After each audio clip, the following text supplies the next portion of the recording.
दोस्तों कश्मकश में मैं चल रही थी, सोच रही थी और उसी बीच उसी दौरान मुझे सुशांत सिंह राजपूत की सुसाइड की कहानी पता चली। जैसे ही मैंने उनकी न्यूज़ सुनी मेरा दिल डूब गया। मैं सच कह रही हूँ आपसे, मेरा दिल डूब गया और मेरी बॉडी की एनर्जी लिटरली 70% डाउन हो गई। मैं एग्जैक्टली उसी सिचुएशन में पहुंच गई जब मुझे ब्रेस्ट कैंसर डायग्नोस हुआ था और मुझे डॉक्टर ने बताया था कि आपको ब्रेस्ट कैंसर है और आपको सर्जिकली ब्रेस्ट रिमूव करने पड़ेंगे। उस वक्त जिस तरह मैं एकदम डूब गई थी और मैं बहुत उदास हो गई थी और मुझे लग रहा था कि शायद आशा की कोई किरण नहीं है, उसी तरह इनकी सुसाइड की न्यूज़ जब मैंने सुनी मुझे लगा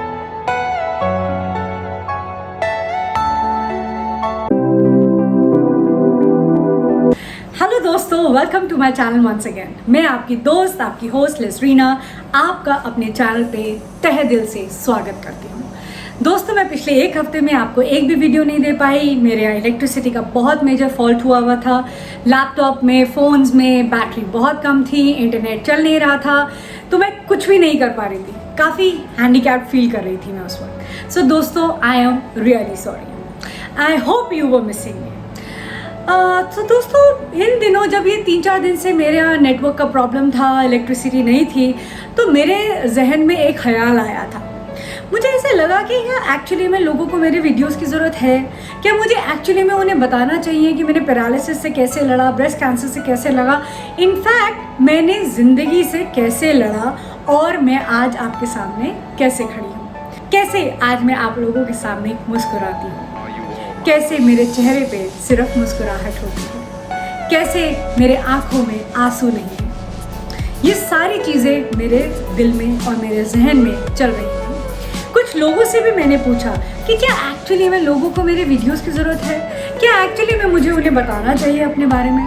तो किसी ने मुझे कहा किसी को क्या फ़र्क पड़ता है, क्यों किसी को जानने की ज़रूरत है। किसी ने मुझे कहा कि हाँ, अच्छी बात है, आपको अपने बारे में बताना चाहिए, शायद किसी की हेल्प हो जाए। दोस्तों, कश्मकश में मैं चल रही थी, सोच रही थी और उसी बीच उसी दौरान मुझे सुशांत सिंह राजपूत की सुसाइड की कहानी पता चली। जैसे ही मैंने उनकी न्यूज़ सुनी मेरा दिल डूब गया। मैं सच कह रही हूँ आपसे, मेरा दिल डूब गया और मेरी बॉडी की एनर्जी लिटरली 70% डाउन हो गई। मैं एग्जैक्टली उसी सिचुएशन में पहुंच गई जब मुझे ब्रेस्ट कैंसर डायग्नोस हुआ था और मुझे डॉक्टर ने बताया था कि आपको ब्रेस्ट कैंसर है और आपको सर्जिकली ब्रेस्ट रिमूव करने पड़ेंगे। उस वक्त जिस तरह मैं एकदम डूब गई थी और मैं बहुत उदास हो गई थी और मुझे लग रहा था कि शायद आशा की कोई किरण नहीं है, उसी तरह इनकी सुसाइड की न्यूज़ जब मैंने सुनी मुझे लगा मैंने लॉकडाउन में अभी कुछ दिन पहले इनकी इतनी सारी मूवीज़ देखी एंड मुझे लग रहा था ये इतने फाइन एक्टर है और इनके चेहरे पे हमेशा मुस्कुराहट रहती है यार। मतलब क्या क्या क्या कैरेक्टर है, क्या स्टार है। आई वॉज थिंकिंग कि you know he is a man who has such a good talent inside him. उनके टैलेंट की मैं कदरदान हो गई थी।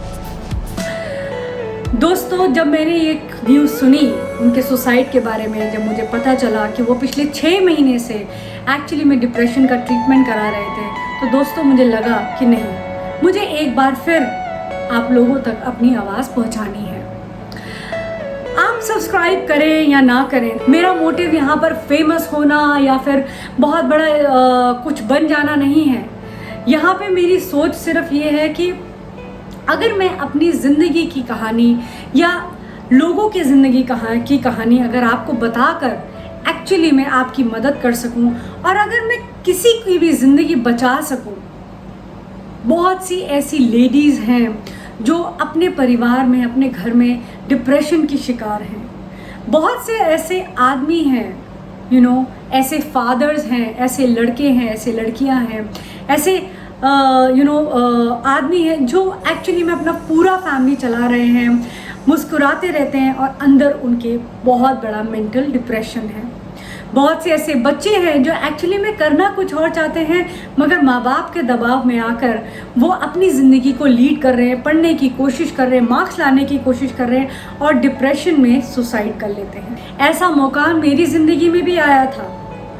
जब मुझे पैरालिसिस हुआ था, मैं बोल नहीं सकती थी, मुझे फेशियल पैरालिसिस हुआ था।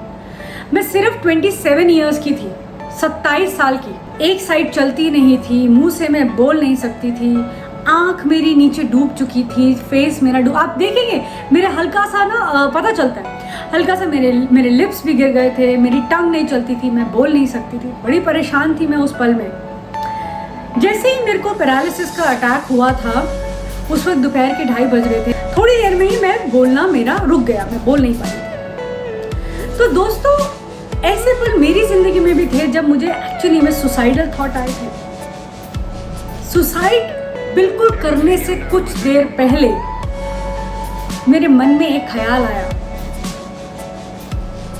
कि क्या सुसाइड एक्चुअली में सही डिसीजन होगा। दोस्तों, मगर मैंने हार नहीं मानी।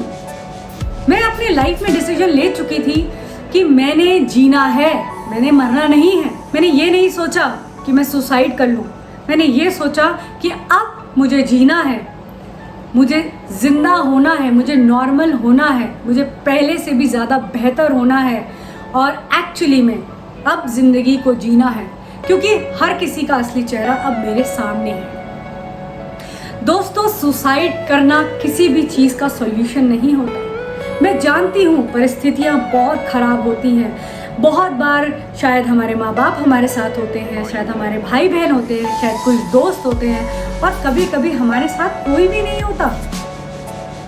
और पैसों की भी बहुत दिक्कत होती है। दोस्तों, जब मुझे पैरालिसिस हुआ था, आप जानते हैं हिंदुस्तान में मेडिकल में पैसा किस तरह बहता है। उस वक्त पैरालिसिस में मेरे पास जो कुछ था, जो पैसे थे, मैंने इस्तेमाल करे और शायद बहुत कुछ बेचा भी जो मेरा था। मगर मैंने सोच लिया था कि मैं खुद को, अपने आप को ठीक करूँगी ही करूँगी। मैं आपको डेफिनेटली आज ये नहीं बताने वाली कि मैंने क्या क्या किया, उसके लिए मैं एक अलग वीडियो बनाऊँगी, कैसे मैंने अपने फेशियल पैरालिसिस को ठीक करा, ताकि जिनको भी अगर फेशियल पैरालिसिस हुआ है वो उस चीज़ को कर सकें और अपने आप को ठीक कर सकें। मगर दोस्तों, आज मेरा सिर्फ कहना ये है कि कोई भी आपके साथ है या नहीं, सुसाइड सॉल्यूशन नहीं है। क्योंकि सुसाइड करने के बाद आज आप मीडिया की हेडलाइन है, न्यूज़पेपर की हेडलाइन है, व्हाट्सएप के स्टेटस की हेडलाइन है, फेसबुक की, इंस्टाग्राम की, लोगों के सोशल मीडिया की आप हेडलाइन है। तो किसी को कोई फर्क नहीं पड़ता आप जी रहे हैं कि आप मर रहे हैं। इसीलिए मरना नहीं है, परिस्थितियों का सामना करना है। मैं जानती हूँ मुश्किल है, मगर नामुमकिन नहीं। मैं आपको बताऊं, ये मैं अपनी ज़िंदगी से कह रही हूँ, अपनी ज़िंदगी के सिचुएशंस के साथ, जो मेरी परिस्थितियाँ मैंने जी हैं, उनसे कह रही हूँ कि हम सब असंभव पैदा हुए हैं, हम सब इम्पॉसिबल हैं। मगर अपने इम्पॉसिबल को एक्चुअली में पॉसिबल होने तो दीजिए। जब आप उस परिस्थिति में हैं जहां आपका साथ कोई नहीं है, फाइनेंशियल प्रॉब्लम्स हैं, अपने आप को साहस दीजिए, अपने आप से बात कीजिए। कुछ देर अपने आप को बोलिए कि हाँ, मैंने सुना राजपूत जी ने फ़ोन किया और उनके शायद फ्रेंड ने फ़ोन नहीं उठाया, लास्ट कॉल उन्होंने अपने दोस्त को किया था, उन्होंने फ़ोन नहीं उठाया। मगर अगर आपके दोस्त भी आपका साथ नहीं दे पा रहे किसी भी परिस्थिति, देखिए हर किसी की ज़िंदगी में परेशानियां हैं, प्रॉब्लम्स हैं, शायद वो आपका साथ नहीं दे पा रहे, मगर अगर किसी का साथ नहीं है तो क्या हम ज़िंदगी जीना छोड़ दें? जब हम पैदा हुए थे किस किस को साथ लाए थे दोस्तों, और जब हम मरेंगे किस किस को साथ लेके जाएंगे? किसी को भी नहीं। अकेले आए हैं और अकेले जाना है। तो दोस्तों, मैं इस बात को बड़ा ना करते हुए छोटी सी बात कहना चाहती हूँ कि प्लीज़, सुसाइड किसी भी चीज़ का सॉल्यूशन नहीं है। एक बार आप सॉल्यूशन की तरफ काम करने की कोशिश कीजिए। दोस्तों, मेरे साथ भी ऐसी परिस्थिति आई थी कि मुझे लग रहा था कि मेरे पास पैसे नहीं हैं, और डॉक्टर्स को तो पैसा चाहिए, मेडिसिन फ्री में नहीं आती।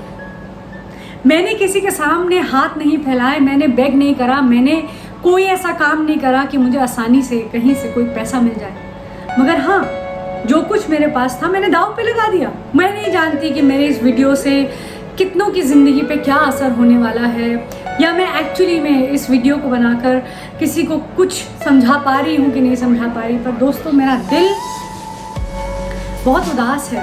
एक बार साहस कीजिए और लड़ जाइए, सब कुछ दांव पे लगा दो, मगर जीना मत छोड़ो। दोस्तों और कोई हो ना हो, हमारा परमात्मा, हमारा प्रभु हमारे साथ हमेशा होता है। एक बार सब कुछ उसके ऊपर डालकर कोशिश तो कीजिए, उसके ऊपर डाल के छोड़ दीजिए, उसको बोल दीजिए आप ही को देखना है, मुझे नहीं पता, मैं नहीं कर सकती, मैं नहीं कर सकता, आपको मेरा साथ देना पड़ेगा। अगर आपका विश्वास 100% है दोस्तों, तो वो ज़रूर अपने फरिश्ते भेजेंगे और आपको मदद करेंगे। दोस्तों मैं आपको बताऊं, मेरी ज़िंदगी में इतनी प्रॉब्लम्स आई हैं, मगर कोई ना कोई फरिश्ता उस खुदा का आता है और मुझे ऐसे मदद करके बाहर निकाल देता है। मेरी रिक्वेस्ट है आप सबसे, प्लीज़ सुसाइड करने से पहले एक बार जिस पे भी आप विश्वास करते हैं उससे 100% विश्वास से कह के देखिए, वो आपकी मदद ज़रूर करेंगे।